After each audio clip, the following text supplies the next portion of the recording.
What's up? It's the Gigabyte Grizzly Brohemon, and this is a messed up time we live in, so I need you all to do me a favor. Wear your mask. Like this, not like this, or like this, or like this, like this. Wear your mask. It's for your safety and mine. Because if I see you without one, I'm gonna pump kick a mask onto your face. Got it? Parental discretion is advised. This show is brought to you by IndyWrestling.us and IndyWrestling.network for your independent wrestling entertainment. Just pro wrestling news podcast. No filler, no pop-ups. Production services by Sidekick Media Services. And listeners like you, supporting us at patreon.com/Wrestling Mayhem Show.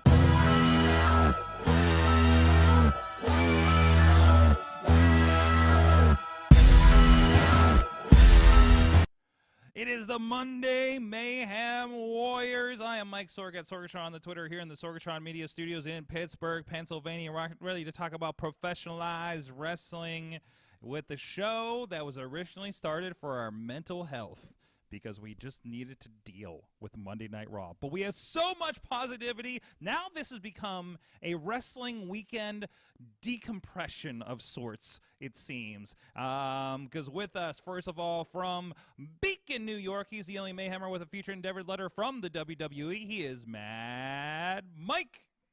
Hey, I think this show is still for our mental health, Sorg. I mean, generally, listen. Lord knows I need it. This is the show, not this, but the Mayhem show in general is the show that got me through depression. It's gotten me through the tough times because no matter what, I knew Tuesday nights I was going to hang out with my friends and talk some bullshit about some professional wrestling. That's the fucking point of this show. That's why we do it. It's not for the fame. It's not for the fortune, although I do love brunching and meeting up with Mayhemmers in 3 cities in April across multiple time zones. That was very, very cool. Thanks, Sorg. Hey, man, listen. Thanks. Whoa, Thanks, I got to Sorg. see you twice last year, didn't I? Right? True. That's true. Twice last year. I said, listen, we're going to You also brought me pizza. And I brought you pizza. By the way, Tina called me out on not bringing her pizza. But I had a very stressful weekend, okay? So I had a lot on my mind. I already had to pack some extra maybe equipment just in case. We'll talk about that in my weekend in Seattle and Defy Wrestling here in a moment. But I believe I'm going to be back in Seattle in the next couple of months. There's a mostly penciled in date on that. From what I understand, and but either way, I'm gonna bring Carrie on, and we're gonna get some slice, and probably not an entire pizza. That would be hard. Yeah, that'd be a little ridiculous. Yes, Sorg, we need to get you like one of those special pizza slice koozies. Yeah, get the pizza slice koozie. Yeah. I'm gonna go pick up some fresh slice on my way to the airport. Eat half the pizza on the way to the airport. Pack the rest.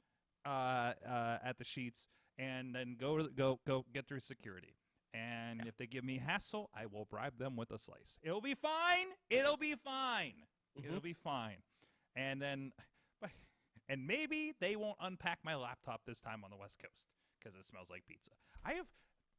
Sorry, this is a whole other thing. I'm not going to turn this into a travel blog. Because I'm sorry, they've taken. Both times coming back from the West Coast, they've taken all my laptops out of TSA pre-check and my backpack because I put too much equipment in there. Nobody else cares. LAX, SeaTac, that's it. Apparently, I don't know. I'm too efficient of a packer for them, it seems. Sorg, they make me take my switch out. They make you say to take your sweatshirt off. Switch out. Oh, your switch? Oh, well, that's a screen. That makes sense, right? Yeah, they're but just like you know. They're just like, you got to put these in the bins. I was like, why the hell do I pre-check? It's so I don't do this. Like, sir, you have 2 iPads and a laptop in here. I'm like, and what's your point? So no, I get it. But anyways, I did pay for brunch. So that made up for it. Wrestling. Do we start with Raw tonight, or should we talk about other things? What's going on? Do we have a Lego update? No. No, not a Lego update. Okay. But visual. The weekly. This is a visual for the Thanos audio. post. He's got the Thanos. Yeah. Lego Thanos. I'm doing the Mankind Mandible Claw. Oh, that's good. the world's most dangerous mandible claw because it's with an infinity gauntlet. Yeah, that hurt. That hurt. That hurt Mhm. a lot. And Yeah. then you snap, and then Oh, wow, no. yeah. Oh Yeah, no. You just snap off someone's face. Hey, while we're in a Lego mode, give me one Mhm. moment here. I saw something. I don't know if you saw the tweet, or maybe I Okay. mentioned this to you, but I saw something here in the Pittsburgh airport. This is before we get to the wrestling. If you're new, we usually talk about Legos kind of at the top of the show. Yeah. But let's see. Hold on. That's D&D. That's the show last week. Where's my airport pictures? Also, I flew out. You'll probably love this too. I'll get to this in a moment. Let me make sure. Oh, I got the wrong ones plugged in. Hold on a second. Hold on. Uh-oh. Live. We'll do it live. We'll do We're it live. doing it It's all okay. live. It's We're okay, doing but I it want live. to show you this real quick if this thing comes through. There it is. How about a Lego vending machine at the Pittsburgh airport that was across from my gate? I've seen that in a couple different airports. Oh, that's the first time I saw one. It's wonderful. Yes. And I'll say this: no markup. Oh yeah. No markup. Because Legos are already extremely Yeah, extremely Legos expensive. are already expensive. And- so for those, they don't have markups. And after the controversy that rapscallion MJF made with our Franco Harris statue a couple weeks ago when AEW was here in town, I made sure I had a conversation with Franco Harris. All right. To be fair, Sorg, for MJF, that's the closest he's going to get to a world title. So That's it's right. fine. That's right. Did you see the responses that there was security around Franco Harris statue Yeah. like a few? And he said, "I'll do it again." Yes, he did. And I love Nyla Rose saying, "Wait till they see what I did to the dinosaur." Wow. I mean, For those who don't know, we have that was consensual. That was consensual. We have a dinosaur. Nilosaurus Rex. That's what they call it. We have a dinosaur bones skeleton fossil. Yeah, full. You sure T- do. full That T-Rex. dinosaur bones.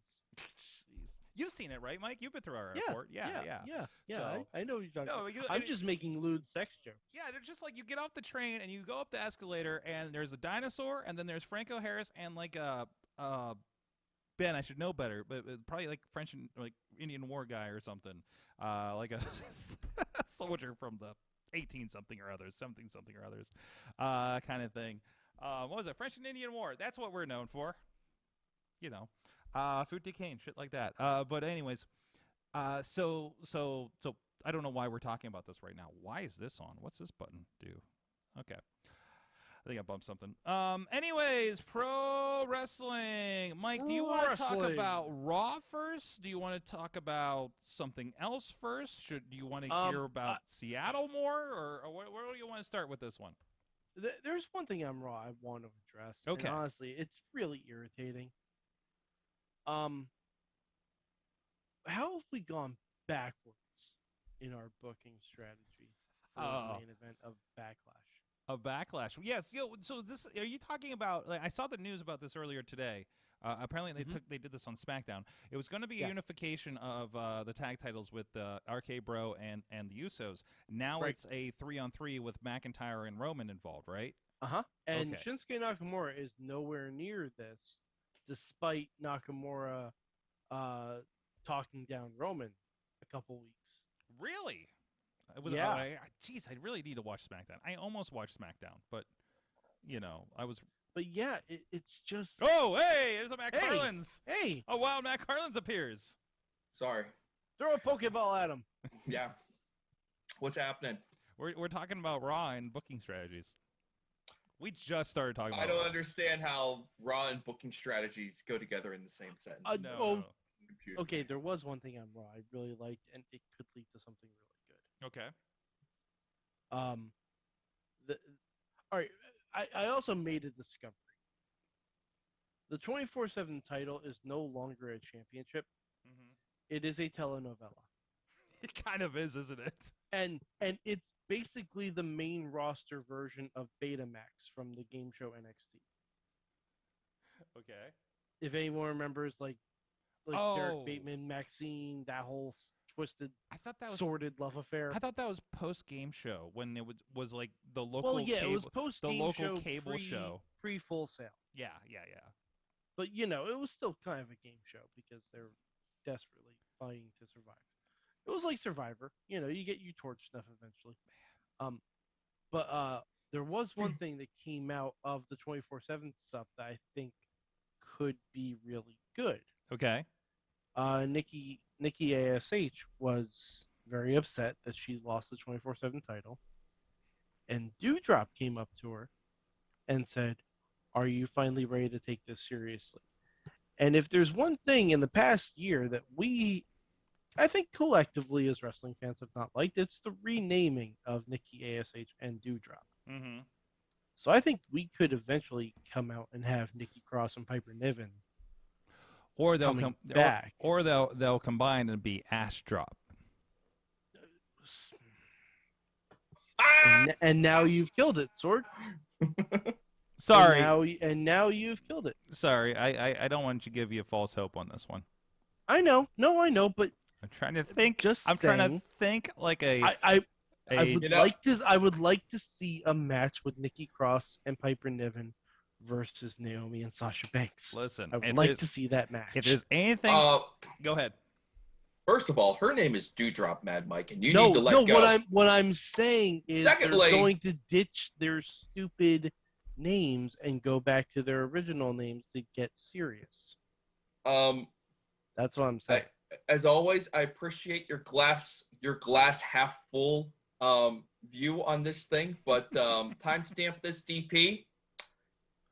You must also entertain the possibility that Dewdrop will now also become a near superhero and dress as ridiculously as Nikki has been dressing. Honestly, But I'm you okay with you that must too. entertain this possibility. I'm okay with that too, as long as we fucking do something. Because one thing we're really good at the last 2 weeks is predicting doom and gloom upon professional wrestling, apparently. So, Although one thing I did predict happened, we got the Bullet Club. yes, we did. Yes, Finn and AJ Styles did the thing. Actually, that should have been the fucking Thanos pose this week, but I think I already did that for Mhm. Scott Hall. So Yeah, you did. Yeah, you did. can't do that again. Nope. Happy birthday, Bullet Club. 9 years. Where has it gone? Wow. Happy Wow. birthday, Bullet Club. Wow. Happy birthday, Rock. Happy birthday, Pat McAfee. There you go. Happy birthday, everyone. And where did Bullet Club go? Apparently to every promotion. Every single promotion has Bullet Club in it. Mhm. I mean, I saw Bullet Club this weekend. Yep. So I mean, it's everywhere. They are Legion, if you will. So, except for God, they're not. All their sweet are belong to us. Exactly. Anything else? So Edge and Damian are now Judgment Day. Yep. That's strange. The first time I heard him say it this week, and that seemed very odd. They said it a couple weeks ago. Did they? I'm like, okay, there are other former pay-per-view names they could have been called. Mm-hmm. like, Great Balls of Fire. yeah. Bad blood. Capital Punishment. Mm-hmm. Taboo Tuesday. Mm-hmm. Oh, Taboo Tuesday would have been good. Yeah, I know, right? They could have been like Taboo Tuesday, but on a Monday. They could have been called This Tuesday in Texas. They could have been called Good Friends, Better Enemies. Mm-hmm. Mm-hmm. I can do this a while, so unless you want to move It's to a lot of another years. topic, I mean, are we gonna include in your house subtitles? Because yes, we could be here all I night. already We did. decided to. Oh, They right. could be called. They could be called Beware of Dog. Oh. Beware of Dog. They could be called Beware of Dog too. Uh-huh. Oh, I'm sorry. When the That's when the funny power joke. doesn't go so out? Good. So good though. Oof. Yeah. Oof. They could be called Fully Loaded. Everything That's except a good one actually. basically That's a good one. anything except for Over the Edge. Oh yeah, no, they definitely can't be called that. And so we'll talk more about going into the pay-per-view probably tomorrow night on the Tuesday show with the crew. Honestly, there's not a lot to talk about. We're like, there will be a pay-per-view, and okay, so that's where I will exclusively pay attention Premium to. live event. Premium live event. Premium live event. PL because I don't know if anyone would pay for this. A play.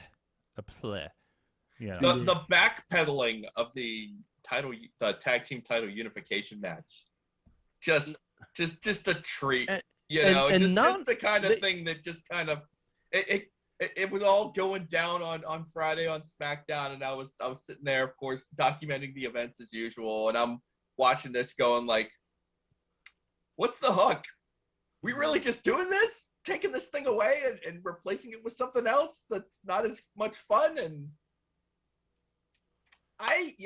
wow. Okay.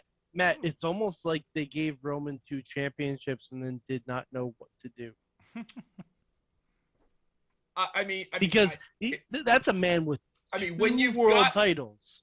This isn't a company that has never. It's not like Vince McMahon has never had to operate with a single top champion before. Shouldn't be a foreign concept for him. Yep. You have especially a single top champion over 2 brands. We've never done that before. When you've got a single top champion, you take your top contender and you put him against him, and they fight for the title. That's what's supposed to happen. But for some reason, they seem a little skittish. Perhaps because the resources, the manpower isn't quite what they need, and they can't go burning poor Drew on this on this rinky-dink backlash show. You can't burn Drew. You can't burn Cody. Yeah. KO's been used. Rollins has been used. Balor has been used. Nakamura would have been perfect. I don't know what happened with that. No. I won't speculate on what exactly happened there, but yeah, you got McIntyre, Lashley. Mm-hmm. He can be easily reheated in the microwave of evil. Not necessarily evil, but sometimes in the microwave of good. In Lashley's case right now, McIntyre, Lashley. Who else did we say? Cody, the Codester. You could easily hotshot a Riddle or Randy Orton title challenge if you wanted to do a quickie. See, I thought we were going to go into Randy. Randy would be so easy. What a perfect one-off, off major, month, especially when he's just celebrating the 20th, his 20 years. Yeah. You have Roman interfere, you have him break it up, and then Riddle be like, you know what, bro? Forget title unification. You go for that championship, bro. That's all you need. Yep. By the way, that was my Riddle impression. It's not going to get better. Yep. But at least it's not problematic. So, not anymore. Yeah, now that we rattle off 5 names, you'd think that could get them to, where they need to be. But they've got 3 or 4 stadium shows they've got to figure out here between now and then. They probably did the math and realized, they probably want to no one has a 52 1/3 chance of being Samoa Joe. They need, that it's weird because my first instinct is they're holding Drew for the Cardiff show, but that's September. Mm-hmm. We're really gonna tap dance around for that long? So maybe the point of this 6-man tag is to position Riddle or Randy Orton and get them closer to that title program so they could do. Are they gonna do? Are they gonna do Randy versus Roman? Randy versus Roman at SummerSlam? Do you think that might be the thing? I don't know. We'll see. Well, you have to remember, Money in the Bank is now also a stadium show. Yeah. Nice thing about Money. Well, I guess that's a big ass place. So they got to figure this out. They can get Lashley over Omos, position Lashley for Money in the Bank, and then do Randy for SummerSlam. That's how I would do it. That's how I would roll that dice. But and then Drew challenges in Cardiff, and by then, if you do it right, Drew could be red hot by then. But think about it, you also have whoever could win Money in the Bank. Yep. If someone cashes in on Roman, do they get both belts? How does that even work? However, it needs is to fit the story is the answer. Yeah, Sorg's right. I shouldn't even try that. Yeah. I'm not even gonna. Yeah, you know what, Sorg? When you're right, you're right. So I'm not wasting any more brain power on.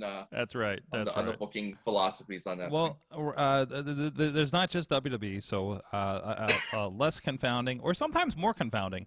Matt, I did watch the better first half of TripleMania. By the way. Oh my goodness! Yep, what a show that was. I had to. That was pretty wild. This concept. Were you the one that first told me about this tournament that they're doing? Doubt it. Maybe it was Joe that told me about it. Since he was rather involved. The Ruleta de la Muerte tournament. By the way, which is something of death, isn't it? That is the roulette of death. Roulette of death. So that's why they had the roulette wheel. Okay. But yeah, and by the way, congratulations to Joe Dombrowski. Apparently, he's signed on as the primary, as a primary English announcer for AAA in all future events.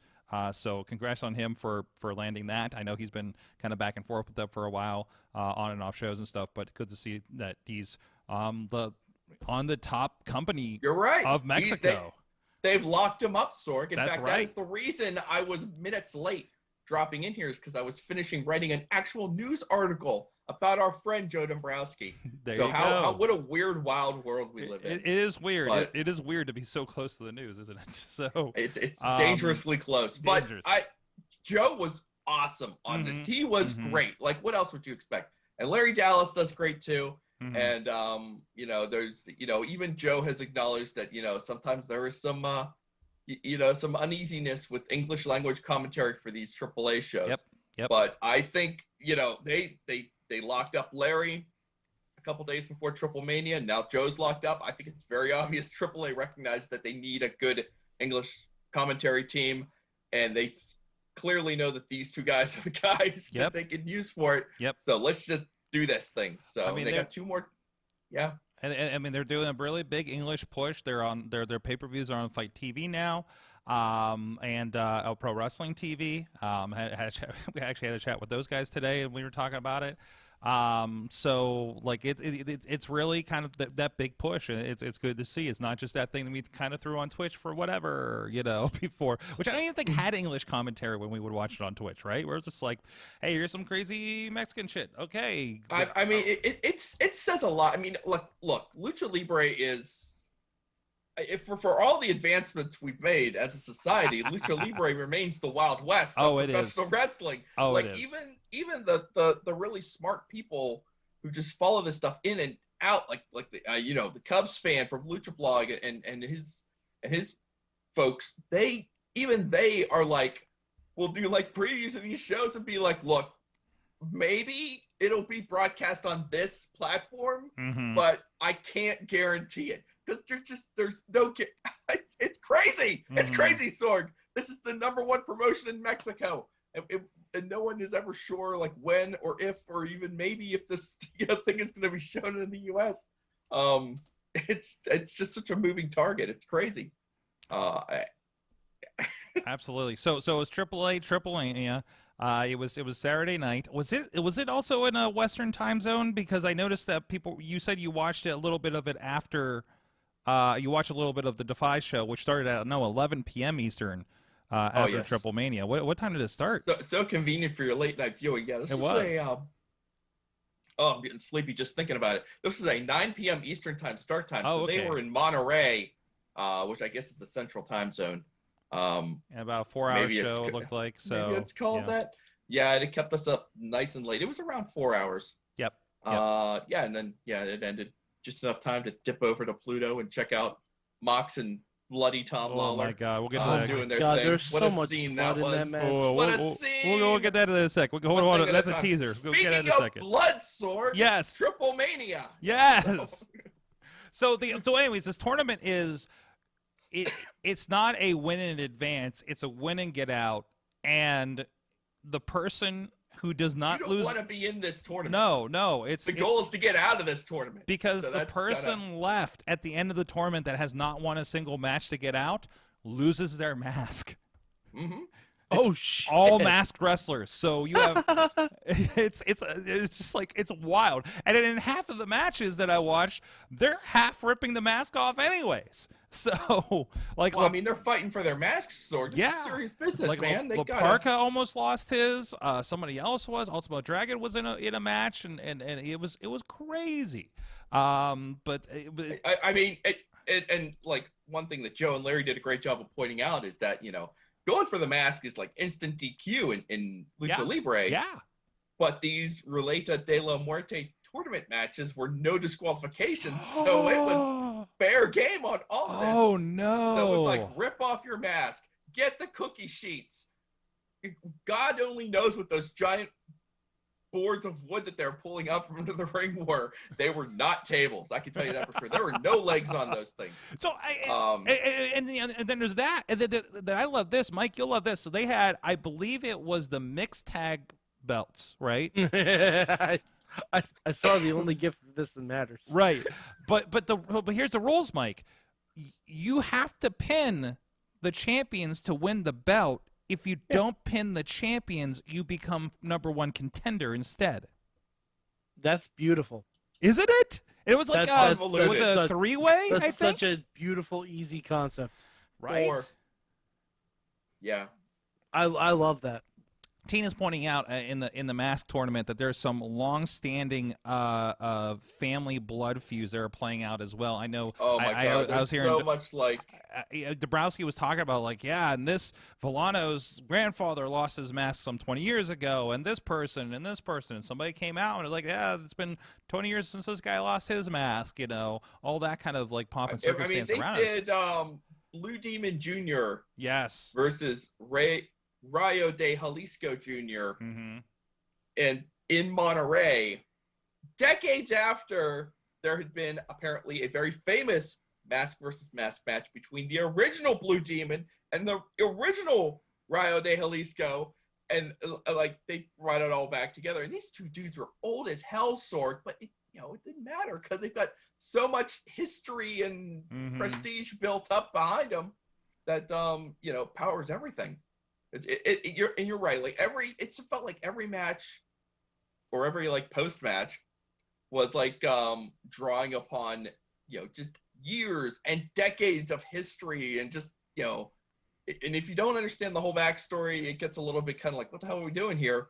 But like you said, Joe and Larry did a good job of trying to bring people up to speed as quickly as they can. Absolutely. I did a little bit of research before Saturday night just to kind of make sure I was close to figuring out what's going on.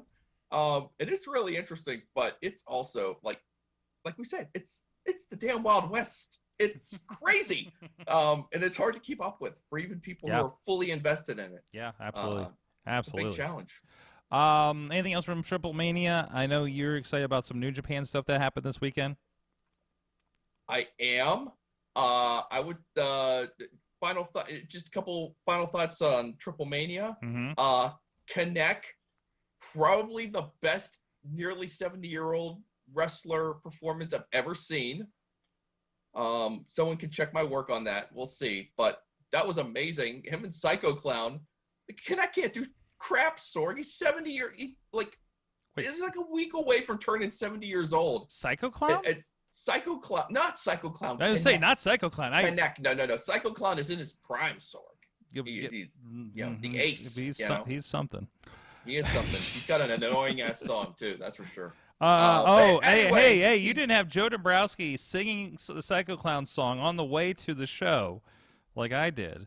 And I don't believe Joe and I would last 5 minutes in the car. Sorry.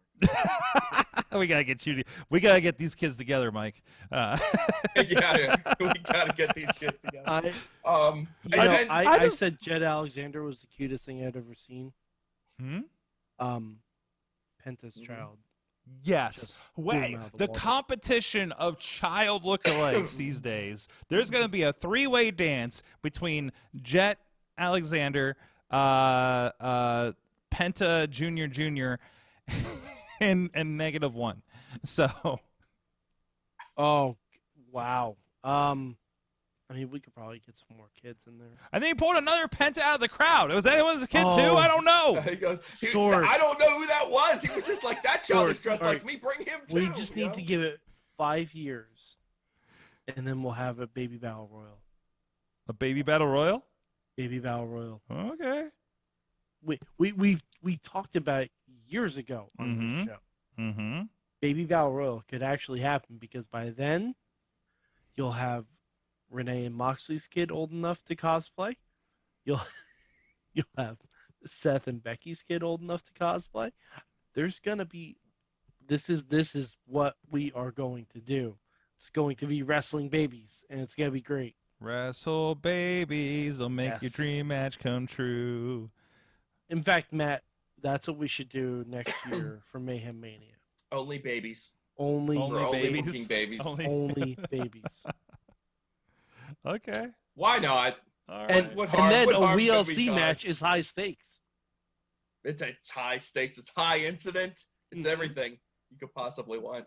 Jeez. Get down from there. That's what we'll do here. The moms, mic up the moms from the front row. Get down from there. Can we throw Drago Kid? 'Cause- Pentagon?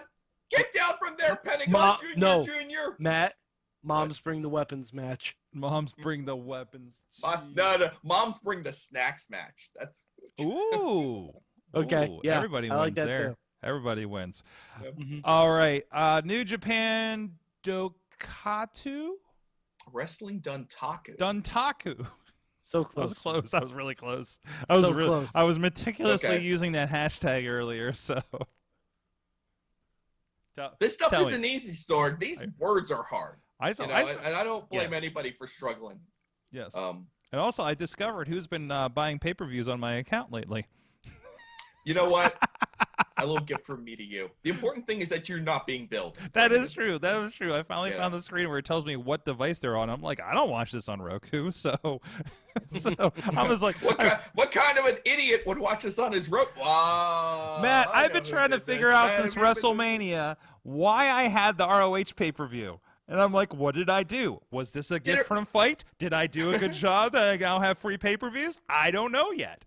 You don't ask why it's there. You just turn on Briscoes versus FTR and you watch it. I That's do all need to you wa- do. I did watch that, actually. I did. Bradley, I watched it with Bradley, and that was a really good match. I still want to watch the rest of that. I need to watch. Great match. Yep, yeah, good stuff here. But anyways, so New Japan had a lot of stuff. Juice is part of the Billet Club now, huh? Juice lied to us, Sorg. Juice lied to He us. didn't lie to you. That son He of didn't a lie to me bitch. personally. He lied to us, the world, the media. He lied to everybody. He Mhm. told everybody who would listen to him that his New Japan contract was up at the end of April. And he's like, what are you going to do, Juice? And he goes, I think I'm going to leave New Japan and go sit on my porch and just chill. Oh, And they're come like, on. okay. You know, bold strategy, Cotton. Let's see if it works. And they just kind of like let Juice, well, I guess Juice is going on his way. And Juice did like a show in, he did one of the Strong tapings recently. Mm-hmm. And everyone who covered that was like, oh, Juice's big send-off, his farewell to New Japan match. So everyone was hooked from the top to the bottom. Everyone got worked. Then Juice Robinson showed up. And he attacked Hiroshi Tanahashi. And now Sorg, I don't know if you caught this at the end. Now he is a member of Bullet Club. Rock hard, Juice Robinson. Rock hard. That's the best name I've heard since Balls Hot Troy Lords. So We got to Matt, get those two together. Matt, Yes, we Matt- do. Matt, are you going to be getting the We Wants the Rock Hard Club shirt when that comes out? You know what? I still dealing with frequent wardrobe discussions with my youngest whenever he pulls out his Switchblade Jay White shirt and is like, Dad, for school? And I'm like, let's not. Yeah. It's not that I don't. It's not that I think it will get in trouble. It's not that I think it's wrong. I just don't want to have the discussion. I just Yeah. don't want to do it. I got too much other stuff going on. I mean, did people get in did kids get in trouble for Austin 316 shirts back in the day? I never Sorg, had one. I got in trouble. man, the I got in DX trouble. shirt. Yeah. I got in trouble for wearing a Beavis and Butthead tie. Oh, okay. Mhm. Wait, did you? Catholic school. yeah, I was so gonna I say didn't- you went to Catholic school though. That's a whole other thing. Yeah, but still, it wasn't obscene. It wasn't obscene. It was Beavis and Butthead in football gear, and it just showed the aftermath of Butthead getting kicked in the butt. Mm-hmm. That's all it was. Okay. It wasn't obscene at all. Okay. Yep. Okay. All right. Tina Yeah. knows. Had to have the same conversation with AJ about her, about his Kenny Omega the Cleaner T-shirts.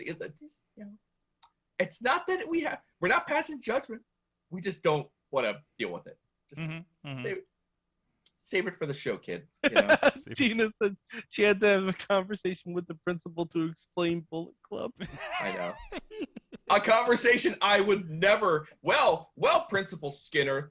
Let me tell you a little tale. 9 years ago, Virgil Devitt was sick of Ryusuke Taguchi's shit. And then Oh man, that needs a big podcast. Cool. What else happened in New Japan? Was Rock my Hard God. the biggest thing? Rock Hard, Juice Robinson, Carl and Doc showed up. Who? Carl Anderson and Doc Gallows. Okay. Dr. Gallows to you. And they showed up. They're back in Japan for the first time since before they signed with WWE. That's the first time they've been back over there. Did Gallows bring back the face paint? No face paint. No face paint. Strictly a leather and denim affair. Okay. Good Brothers. Ooh, the upscale And stuff. oh my God, but Sorgy baby, I tell you what. You know what? Just when you think, you know what? I've seen a lot of Carl Anderson. I don't think I need much more Carl Anderson. Carl Anderson, next thing you know, Carl Anderson is standing in the middle of some dome in Japan wearing a set of aviators. And you're just like, he's on the mic. And you're just like, I'm ready for another couple years of Carl Anderson. Let's do this. And they start to play his old song, And, oh my goodness. Yeah, Bullet Club had a hell of a night. Great. And Jay White came back to Japan also. And he hadn't been back there in about a year. No. Oh, really? It feels like he's been everywhere. I feel like everywhere. I feel like we keep running into him. Yeah, well, he's been everywhere. We had him on the show. No, that was a different Jay White. Japan. No, that Jay White's not going to Japan. No.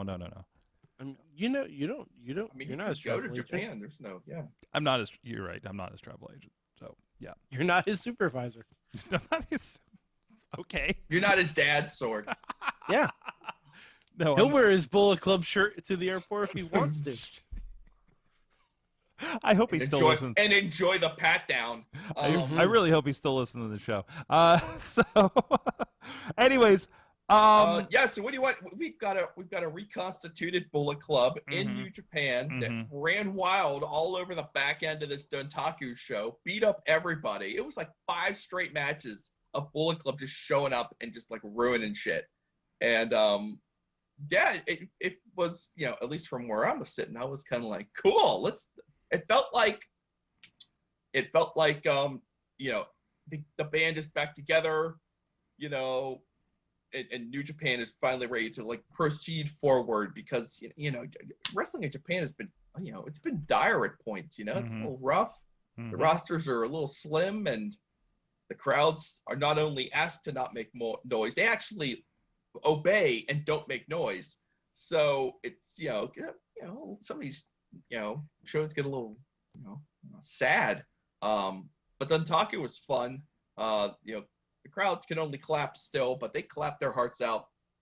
And Sorgi, did you get the chance to see Tanahashi versus Ishii? I did not. I did not. I was just trying to. I was trying to get AAA in a little bit there. So can I provide just a brief spoilery review of what happened during this match? Please.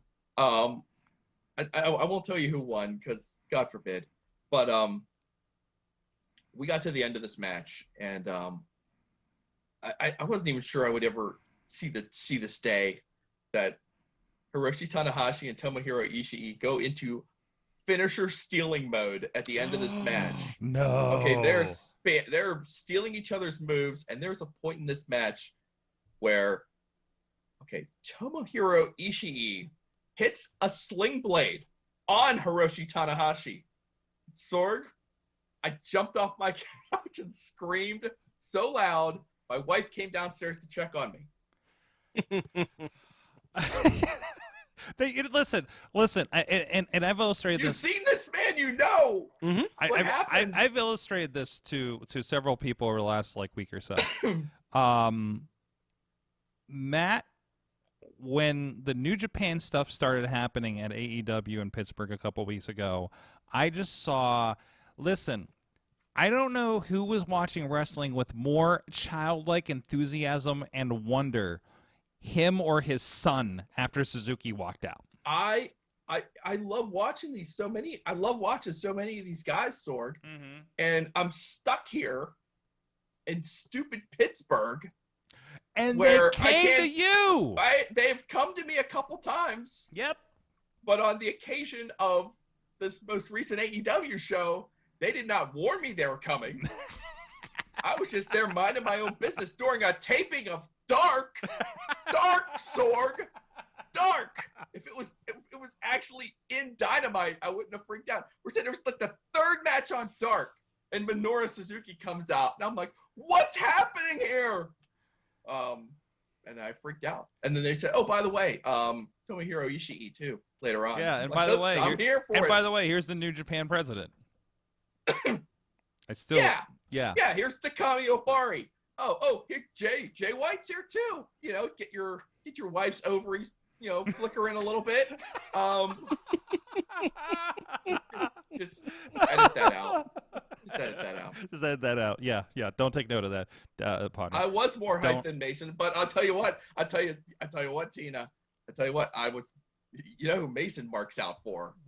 That's it. He is Sammy Guevara. He is all in on Sammy. He's all in on Sammy. He's all in on Ryan Edmonds. Like, I don't think your child. He loves Darby. Your child is not making good life choices right now.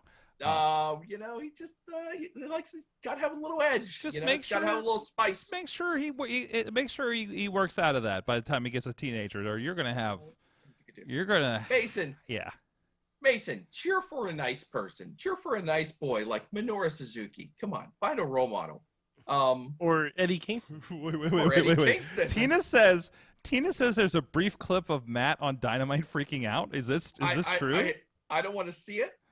I'm gonna pretend it didn't happen. But I'm do. sure it happened. I do. Please send it to me. During Dynamite? It had to have been during the New Japan nonsense. Me just like, you know. And me just Sorg, looking on. Sorg, I was out of my seat when Konosuke Takeshita came out. What did you think was going to happen when Minoru Suzuki came out? What'd you expect? And he's like he's a DDT guy, right? He's a DDT guy. I'm like, oh, hey, this is a good night for you. Here's a DDT guy. And then everything else happened. And I'm like, what a nice treat this is. What a nice treat. Oh my God, a lot of that. Yeah. Well, during the announcement. Let's talk about. Maybe I'll make the video package. My brush with New Japan was having the fortune to walk by ELP. So the worst human being on the face of the earth. Well, he seemed like a gentleman. Dastardly. He seemed like a gentleman when I met him. That's a trick that the Canadians play on us. Is it kicking Redwoods? Kicking Redwoods. Tina knows. Tina knows those Vancouver boys are no good. That's right. That was right. It was a short. It was a short commute for him to Seattle. I was in Seattle, Washington for the first time in my life this past weekend, working with Defy Wrestling. What was, I think I could say this. What was initially supposed to be a tech test for them to go live streaming, hopefully in a couple months, and then we found out Monday they were going live on Pluto TV. Holy crap. I gotta first say, the crew at Defy Wrestling is one of the most astonishingly put together crews that I've ever worked with. If you've never watched Defy Wrestling, find some clips. You're gonna notice they look a little different than the stuff I do. Just a little bit different than what Matt does there at ringside, right? It's so cool. It is. It really is. It's cinematic. I was talking when we were talking about after the show. I said, well, first, as the videographers, I was like, listen, you guys know what you're doing. You guys know what your show is supposed to look like. Do it. You just have me in your ear, and you have cords attached to you now. So, because I think they did everything in post edit before, and it came off, and it was so much fun. And it's just and if you're like, oh, it looks weird to me, it's like just it's on purpose. It's a very kinetic feel to it. It is supposed to feel like a movie. And it felt like just with what you guys did with just like some of the very unique camera positions. I had angles, 6 cameras. And I mean, you could tell it was amazing. And just a minor variation of the frame rate, and it felt like a documentary. It was so cool. It took on this like film-like quality, and but it wasn't so much that it never made the action hard to follow.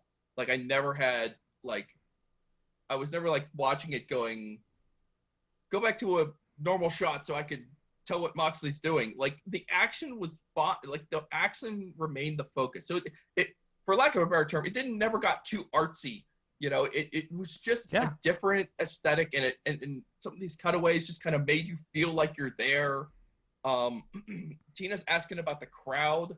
The audio of the crowd was spectacular, Sorg. We've had so many conversations recently about proper miking of wrestling crowds and just sports crowds in general. And I don't know where your microphones were, but when you go back, Matt, put them there. Matt, I have no idea where the microphones were. Yeah. They didn't tell me where the microphones were. They had an audio guy. They had a video board guy. They had the sound person, like the other sound person. I had a guy just to push a button beside me. Like I've never worked this well a staffed wrestling show. Period. It was I literally just had to do my job.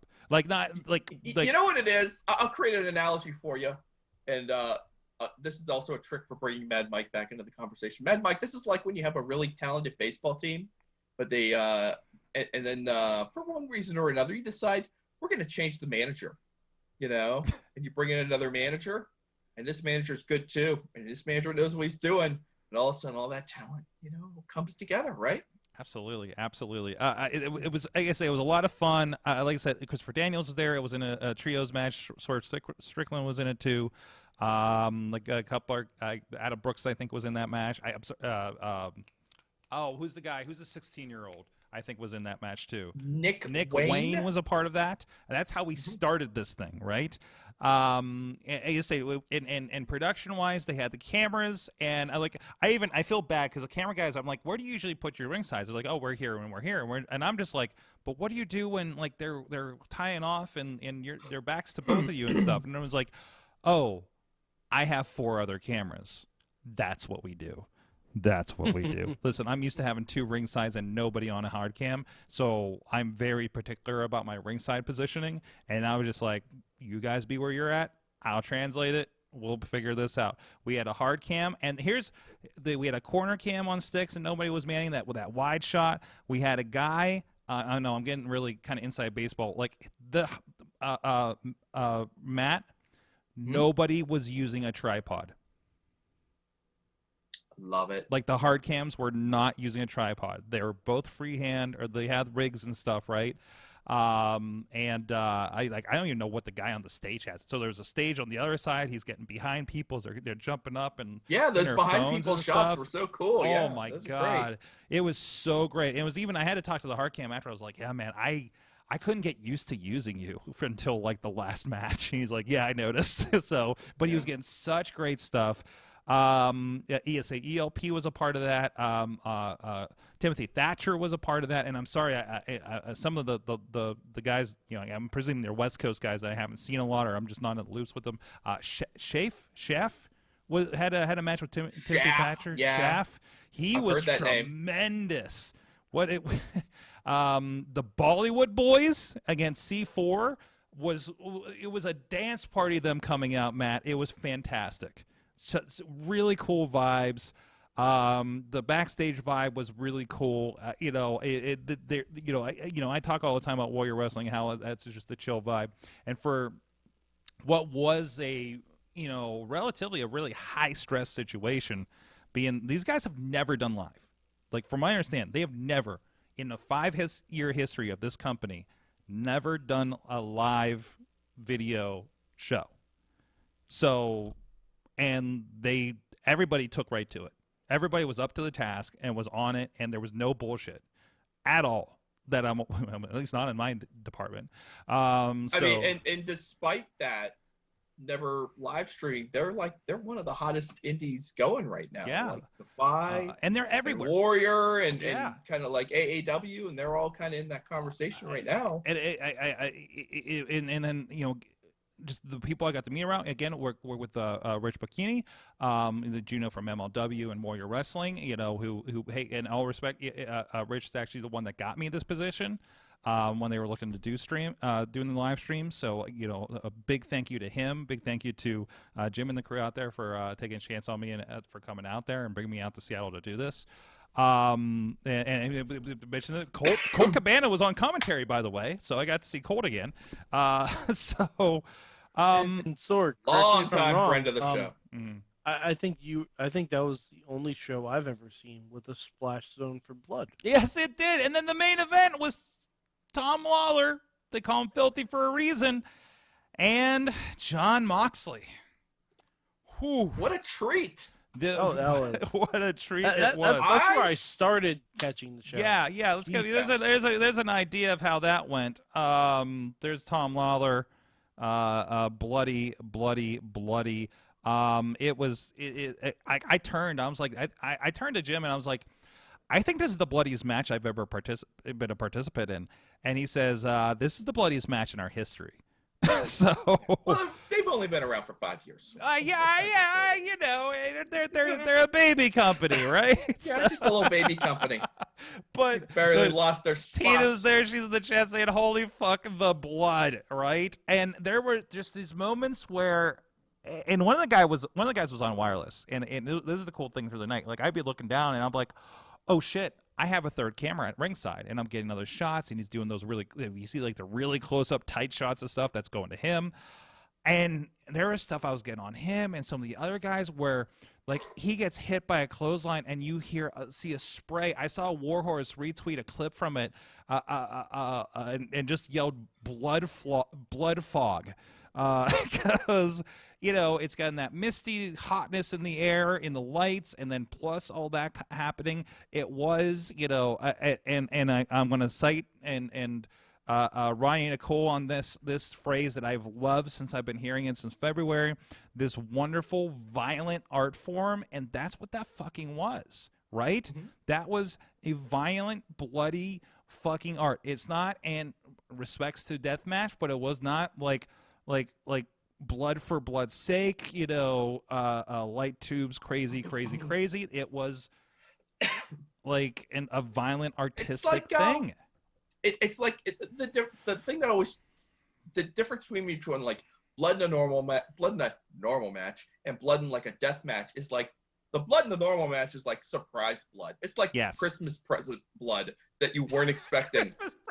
You just open the present and you're just like, oh my god, we're getting this.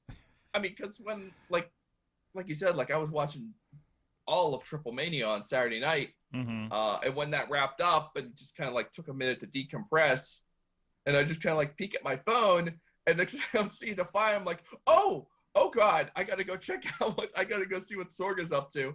I turn this thing on the minute the match is already like well underway. They're already bleeding, and it's just like I flip that thing over, and it's just like 10 minutes of just like blood and screaming and dynamic camera shots, and it was just it was just a feast for the senses there, like just watching it on my phone in bed at like 1:30 at night here in the East. It was such a beautiful, I mean, you said it was a beautiful art form. It looked like a Robert Rodriguez movie. It really did. It was just a feast for the eyes and the ears. It was so good. And this isn't I something hope everyone gets to see it. And this isn't something like every promotion should attempt. This is I don't think this is a style that should be widespread across the industry. This is something that they do very well, and I was very impressed with. This is top down. Like the promoter was like talking like about lenses and LUDs and things like that, right? Like this is a intentional style. This is an artistic direction from the top down, whereas in most cases, and this isn't meant as a detriment to these promoters, but they're not in that space, right? I work with promoters that have worked with in concerts, and it was like, oh, your fucking organization is on point at this show, right? There's no missed stuff, right? Nobody's thinking that, or wrestlers that they're not thinking about that visual presentation. They're worried about running the wrestling, right? So like that's that. So there's a little bit of patches like, oh, just film the wrestling, and this is just we're going to film a show that looks like this, that's crazy like this, that has this vibe like this. And that's why the fuck people are paying attention to them. And we're going to book like fucking dream. I think I was talking about how groups like Defy, groups like Warrior Wrestling are dream match machines, right? Our dream match generators, because that's what you're getting out of this stuff, right? So like that, it was amazing experience. And you get to see that. I haven't seen it up yet. I understand Pluto TVs is supposed to have the replay for 30 days. And then it'll go on to whatever on-demand. Defy has an on-demand channel. I've actually been checking it out. They actually use the same platform technology as we do over at IndyWrestling.network. I encourage you. I believe they do have a code. I'm sorry I don't have it on me. It's in the graphic on my computer over there. But actually, I'm at the house. And but they do have like 7-day trials and stuff. So if you want to dip into that, but also the Defy Now program, episodes of that are on Pluto. I believe there's some on Fight. And I've found them just kind of doing some pre and post research. Like I found this Defy Now show on multiple platforms. So I encourage you guys to go check those out too, to see what these guys are about. So it's God, I'm so happy with wrestling right now. So, yeah, again, thank you everybody for having me out and to be a part of something like this. So especially on a night that was to go chock full of like really big wrestling, it was cool to have be at something that was definitely a big conversation on Twitter, at least when I was looking on in the hotel room 2 hours later. So I mean, it was a crazy weekend. Mm-hmm. Like WWE and like AEW Impact weren't running, but like everybody else was. So well, this is the thing you had like PWG ran this past weekend. Yeah, it was the next day. It's no. Sorry, if you want to get back into that Wrestle Universe bit, Noah ran a big show. Mm-hmm. A lot of people liked the main event, that Go Shiozaki Kato Kiyomiya match. I checked it out, pretty good. Some fun stuff on the top end of that card. I checked like the last match and a half or so. There's everybody just going wild, and there's more big shows doing this week. Like they're doing big shows on. I guess it's like a holiday week in Japan, so everyone in Japan is going. I believe it's May Day, if I'm not mistaken. Yeah, it was like Golden Week or something like that. Mm-hmm, It's huge week in Japan. Mm-hmm. Like you said, the cool thing about AAA, and people can kind of like, the TripleMania, they've like diluted their brand, but I saw that first one and I'm ready for the two more. I'm like, I'll be back to watch those last two ones. And the Hardys, I think it's a lot easier. I would rather parachute in 3 times a year for AAA. Yes. Than parachute in once, Yeah. Because I feel like by the third TripleMania show, you're going to have a really good feel for kind of what's going on. Mm-hmm. And it should make it even better. We'll see. Absolutely. I love it. I do have to, before, not everything in wrestling is great. Uh-oh. You gonna lay this out on a down note? Well, no, it's not a down note. It's a down note for me personally. Oh, I'm sorry, Mike. Yeah, because I wasn't on the show last week. Yes. And we found this out afterwards. It looks like the Iconics, the Inspiration, are stepping away from active in-ring competition. But right now. But they had one more match. Mm-hmm. For I you. know, yeah. Yep. Exactly. Mike, this was like so serendipitous. I know. That Impact is almost as if they signed the Iconics and they're like, yeah, we want to do one last run. But here's the deal. Here's the rider in the contract. You got to run our last show in Poughkeepsie because, our guys got to see us one last time before Billy goes out to Hollywood and starts making movies. So. Which all still goes to show that Josh Matthews definitely listens to the show.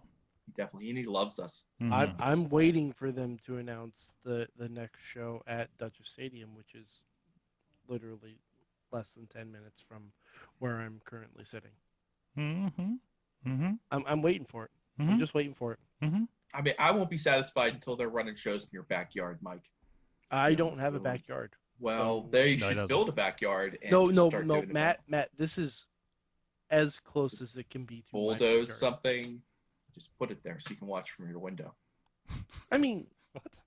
I can hear fireworks from the stadium from my house. Nice. There you go. Nice. There you go.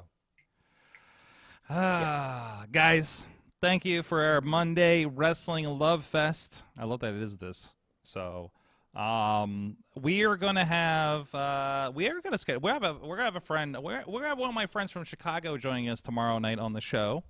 We'll want to make sure there's a tech check before I announce her. So, but things are pointing to good. Yes, and I think she joined us in the chat room too. So hello, Jen. Other Jen, not your Jen. New friend. New All friend. Right, No, we've been hanging out with Jen Doe. New Jens. She's been new Jens. She's been a part of the our production team for the past year. Kind of got thrown into it and doing great actually with Warrior Wrestling. So I figured she'd be. I want her to meet you guys too. And I want this to someday. I want this to become a strictly video production wrestling podcast. We're getting so close. People that work in wrestling video, which it is tonight. I mean, all of us work in some fashion in pro wrestling video. So yeah, I think we have found a new niche that we can exploit. Well, maybe we should do this off air, but I've been thinking a lot about how the story of this show is very interesting for those that may have stuck around for a good long time, because this started with a bunch of guys that were involved in like backyard wrestling to the point of becoming involved in production, some of us training, some of us getting more into production and other things, and now it's like, oh hey, we all just work on shit in the quote unquote the industry, I suppose, right? This business. This business, yes, yes, right. Some of us, yeah. and I mean amongst us, I mean, literally sitting on this call are people that have worked with the top 3-4 companies in the world, basically. Yeah. So I almost worked for AEW. I was this close to working for AEW. So. And that was, and I didn't get it mostly because of a clerical error, as in people didn't know the band didn't live in Pittsburgh. Sorry, Bretta. So get you next time, Bretta. Get you next time, Bretta. I've been waiting for that next time since 2019. But I'm sure there'll be opportunities. I'm sure. Just everybody keep their head down, keep working, and you get to good places, right? Sorg, I do have one quick question for both of you before we sign off. Yes. Will you both be seeing Doctor Strange? I booked my tickets for the 4:30 IMAX showing at this Friday. Okay. Just to make sure, put a pin in it, and the Dolby Theater looks really like ugly full. So already for the ugly full. Ugly full. Yes. It's okay. like I could have gotten 2 seats in the upper corner, and I'm like, I'm not going to do that to myself. I'm going to be seeing it 7:30 Thursday night. Mm-hmm. And my theater is ugly empty. Oh, but you're the one right up the road, though. So I mean. Oh no, not that one. Oh, that not one that is one. Full. Oh, wow. That one is full. I'm going to a Regal. It's not the good Regal, but it's a Regal. It's the acceptable Regal. And it's 3D, but there are only 2 seats sold. So. Wow. Well, it's that. I bet if I could do the 3D. The problem is I can't take the wife to 3D, so she does. It does not work well with her face. Something like that. Okay. Anyways, and okay, good. So we will be able to talk. Tina's catching the matinee after Junior's doctor's appointment. No, I have an appointment with my brother to play video games on Thursday, so I'm not going to get in front of that. Plus, the Thursday night dates were also ugly full. So. Oh, Sorg! It's been a while since we've been here on this show. Did I tell you the story of me basically accosting your brother at the Steel City Con? I don't think so. What? All right, we'll do this, and then we gotta get out of here. Because I actually have a client. I have a client in the morning, so. Oh, what a nice person. Well, it was long story short. We were at the con here in Pittsburgh. We went out there. I'm walking through. I look at somebody. I'm like, that guy looks like Sorg, and I'm like, Sorg is not in town. I'm like, that's Sorg's brother, and I go over and sit all happy, hi to him, and he was just like, who the fuck? So that's the look he gives me too. Yeah, so it was hilarious, just to roll up on people and just like they're supposed to know me. That's me too. I presume nobody knows me, and I realize like every once in a while, like when I saw Colt, I was like, good to see you again, because I've had like real conversations with him before, right? So I'm like, but I was also realized I was wearing a mask at the time, and he probably had no fucking idea who I was. So, but anyways, no, I get that a lot. Otherwise, I just don't presume anybody remembers me. So, especially at a wrestling show. So yeah. Anyways, thank you, Mainstream Matt on the Twitters, and also check out his articles, and also sometimes he is the news over at WrestlingInc.com.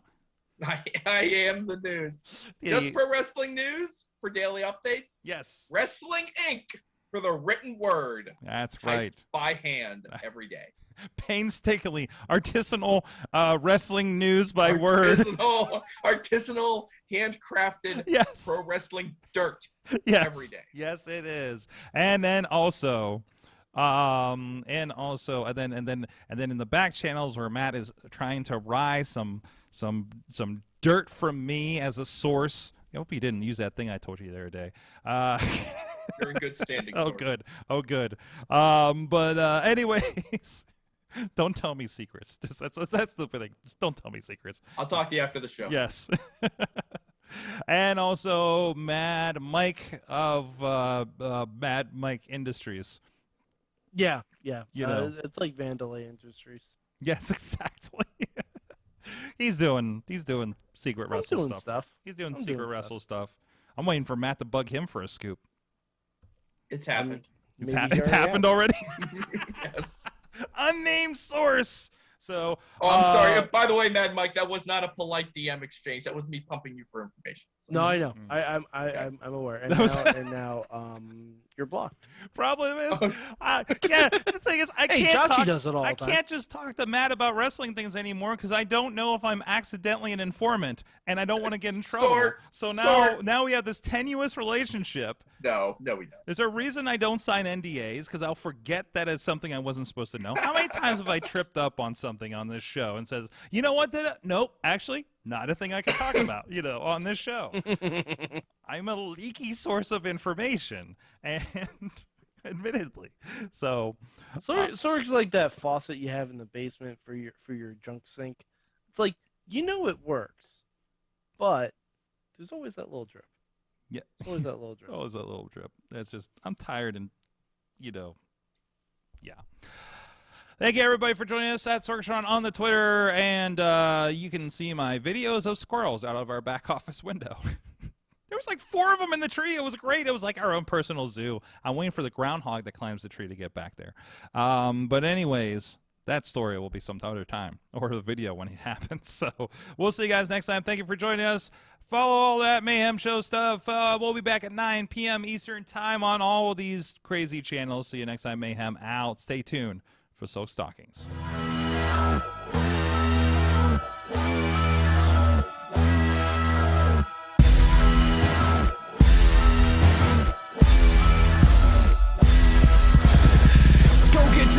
This show is a member of the Sorgatron Media Podcast Network. Find out more at sorgatronmedia.com.